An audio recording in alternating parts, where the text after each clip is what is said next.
کسی شخص کے بارے میں یہ کیسے معلوم ہو کہ وہ اللہ کا دوست ہے؟ ظاہر ہے ہمارے پاس تو کوئی ٹیسٹر نہیں، کوئی تھرمامیٹر نہیں، کوئی پیمانہ نہیں کہ جس کو لگا کر ہم چیک کر لیں اور اندازہ ہو جائے کہ یہ شخص اللہ کا دوست ہے یا نہیں۔ ہاں، لیکن ایک پیمانہ ضرور ہے، اور پیمانہ بڑا حسین ہے۔ جس پیمانے پر کسی بھی شخص کو رکھ کے دیکھ لیجئے، اندازہ ہو جائے گا کہ وہ اللہ کا دوست ہے یا اللہ کا دوست نہیں ہے۔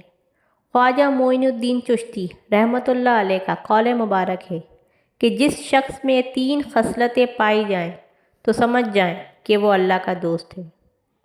پہلی بات، دریا جیسی سخاوت، یعنی جس طرح سے دریا بہتا ہے سخاوت میں اسی انداز سے اس میں سخاوت موجود ہو، وہ اللہ کا دوست ہے۔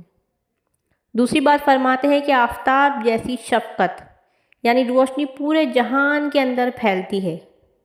اور تیسری بات، زمین جیسی تواضع، یعنی اگر اس کے وجود میں تواضع ہے، انکساری ہے اور گردن میں اکڑ نہیں ہے تو سمجھ لیجئے کہ وہ اللہ کا دوست ہے۔